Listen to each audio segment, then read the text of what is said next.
Hi friends, நம்ம இப்போ இருக்கிறது கோட்டயம் ரயில்வே ஸ்டேஷன். இங்கிருந்தா நம்ம ஈரோடு வரைக்கும் ட்ராவல் பண்ண போகிறோம் ட்ரெயினில்.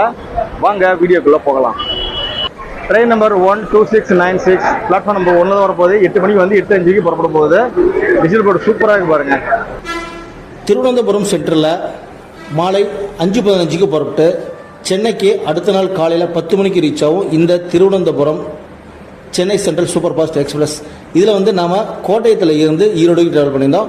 சபரிமலை தரிசனத்தை சிறப்பாக முடிச்சுட்டு நம்ம 8 மணிக்கு இந்த கோட்டயம் ரயில்வே ஸ்டேஷனில் ஏறி 3:30 ஈரோடு ரீச் பண்ணோம். நம்ம ட்ராவல் பண்ண கிலோமீட்டர் பார்த்தீங்கன்னா 363 கிலோமீட்டருங்க. டிக்கெட் ஃபேர் பார்த்தீங்கன்னா 160 ரூபா. அண்டர்ஸ்டோர் தான் ட்ராவல் பண்ணியிருந்தோம். இது நீங்கள் ஸ்லீப்பர் ட்ராவல் பார்த்தீங்கன்னா 270 ரூபாங்க. சபரிமலைக்கு ஐயப்பன் தரிசனம் பண்ணிட்டு திரும்பி வரதுக்கு ஒரு சூப்பரான ட்ரெயின் ஆப்ஷனாக இந்த ட்ரெயின் எடுத்துக்கலாம். ஏன்னா இந்த ட்ரெயின் பார்த்தீங்கன்னா ஈவினிங் தான் திருவனந்தபுரத்தில் புறப்படுது. பெரிய அளவு ஒன்றும் கூட்டம் இருக்காதுங்க. அதனால் வந்து இந்த கோட்டயம் ரயில்வே ஸ்டேஷனில் இருந்து ஈரோடு வரைக்கும் நம்ம ட்ராவல் பண்ணலாம். ஸ்பீட் லிமிட் பார்த்தீங்கன்னா 130 வரைக்கும் கொடுத்துருக்காங்க. 110 வரைக்கும் தாராளமாக இந்த ட்ரெயின் ட்ராவல் ஆச்சு. சூப்பராக இருந்துச்சு நம்ம ட்ரெயின் ட்ராவல். இந்த வீடியோட ஃபுல் லிங்க் டிஸ்கிரிப்ஷன் கொடுக்குறேன், மறக்காம அந்த வீடியோ பாருங்கள், சூப்பராக இருக்கும். இதுக்கு முன்னாடி நம்ம சபரிமலைக்கு போயிருந்த அத்தனை வீடியோவும் உங்களுக்கு இந்த நம்மளுடைய பேஜில் இருக்கும் பாருங்க. நம்ம இன்ஸ்டாகிராமில் ஃபேஸ்புக்கில் இந்த வீடியோ பார்த்துட்டு இருக்கீங்க, மறக்காம நம்ம சேனல் ஃபாலோ பண்ணி சப்போர்ட் பண்ணுங்க.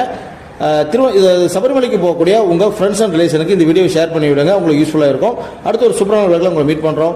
தேங்க்ஸ் ஃபார் வாட்சிங் சுப்பு டிராவல் விளாக்.